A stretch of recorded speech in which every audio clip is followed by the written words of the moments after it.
difficult on her family. She's a single parent mom, raising 2 children.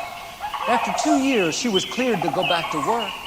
But when she showed up, her supervisor told her that she didn't have a job anymore. That position had been filled. After putting all this time into this company, she was going to lose her benefits, her seniority, have to start all over. It seemed like those 30 years went down the drain. Her teenage children said to her, "Mom, you've always taught us that God is in control, that He's going to take care of us. These last 2 years, we haven't missed a payment on the house. We haven't gone without. What makes you think that God is going to fail us now?" She had spent years speaking faith and encouragement into her kids. Now those seeds of encouragement were coming back to her. Instead of being negative, thinking God's forgotten about me, never dreamed I'd be unemployed at this age, she believed that God had her in the palm of His hand, that He would open the right door. A couple of weeks later, her boss's supervisor called the house. This lady didn't call the company called her.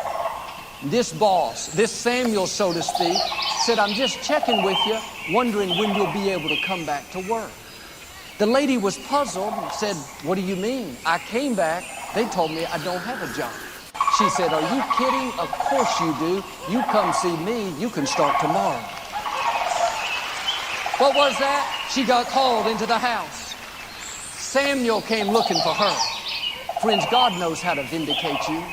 Somebody's trying to hold you down. Don't worry. God can go over them, or He can go around them, move them out of the way. Bottom line, God will get you to where you're supposed to be. David's own family didn't believe in him. His father thought he was not tall enough, not talented enough, not smart enough. The good news is, when God is ready to call you, He doesn't go check with your family. He doesn't go ask your cousin, "Do you think they have what it takes?" He doesn't consult with your boss if it's time to promote you. God doesn't need people's approval to do what He wants to do in your life. If people don't believe in you, that's okay. The God who created the universe, the one who matters, He does. Your family may not encourage you, but you can encourage yourself. People may not celebrate you, learn to celebrate yourself. I know a man that was raised in Latin America. His parents were missionaries to Mexico, very faithful, dedicated people. At the age of 3, his father was killed in an accident. His mother decided to stay in Mexico and continue on the ministry while raising 4 small children. One day when they were in the States visiting relatives, they went to Washington, D.C. to take in the sights. As a young boy, he stood on the sidewalk in front of the White House in such awe, thinking about how the President of the United States lives in there. He looked through the iron fence and he could see people in the windows of the White House going about their business. He thought about what it must be like to be on the inside. All that power, prestige, influence. It was impressive enough being on the outside. He could only imagine how important those people were on the inside. To him, it was a huge contrast from his humble missionary environment there in Mexico, where people had so little. Over the years, this young boy discovered he had a gift of music and singing.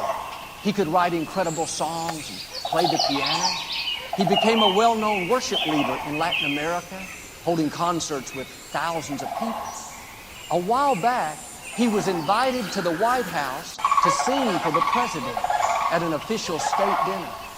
As he sat on the platform with world leaders and shared his gift, he couldn't believe he was there. He never dreamed as a little boy, raised by missionaries with very little income, that one day he would be inside the White House. During a break in the program, he left the dinner and went out into the hallway. He found the same windows that he had seen people through some 30 years earlier. He looked out and saw people standing behind the iron fence where he had stood as a little boy from the outside looking in. He started waving and waving. He said, "I wanted to tell them I was where you are. You never know One day, instead of being on the outside looking in, you may be on the inside looking out. When you get called into the house, you don't know where God is going to take you. But sometimes when we see a person on the inside, in other words, they're blessed, prosperous, influential, we think, that will never be me. I don't have the talent like him. The connections, the good looks, none of that matters to God. When you have a heart to know him, when you're your best right where you are, one touch of God's favor can take you from the outside to the inside. You may not realize it, you already have royal blood flowing through your veins. You're wearing a crown of favor. God breathed his life into you. He didn't create you to stay on the outside, to live in the shepherd's field. Sure, there are seasons that we go through, tests we must pass, but don't let that become permanent in your thinking. God has already lined up the Samuels to come push you into your destiny. You may be on the outside, but get ready. God's going to bring you to the inside. Growing up, I used to admire my father. He was my hero. As little children, we would travel with my parents when my dad would speak at large conferences in front of several thousand people. Everybody loved my father. Afterwards, they'd want to come up and shake his hand. I watched in the distance, was so proud. I used to think I could never do what he does. He's so smart, so talented, so creative. I came back after college and spent 17 years working behind the scenes doing the television production here at Lakewood. I did my best to make my father look good. But God doesn't want us to go through life just celebrating others. He wants you to be celebrated. I never dreamed I would do this. I never prayed that one day I would be up here. I didn't think this was in me.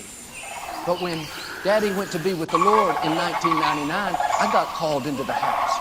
I discovered talent that I didn't know I had. Now I'm no longer on the outside looking in. I'm on the inside looking out. Here's my point. Sometimes thoughts will tell you, you belong on the outside. You know, that blessed life, that prosperous, abundant life, that's not for you. That's for those people that are more talented, that have more beauty, that have more than you.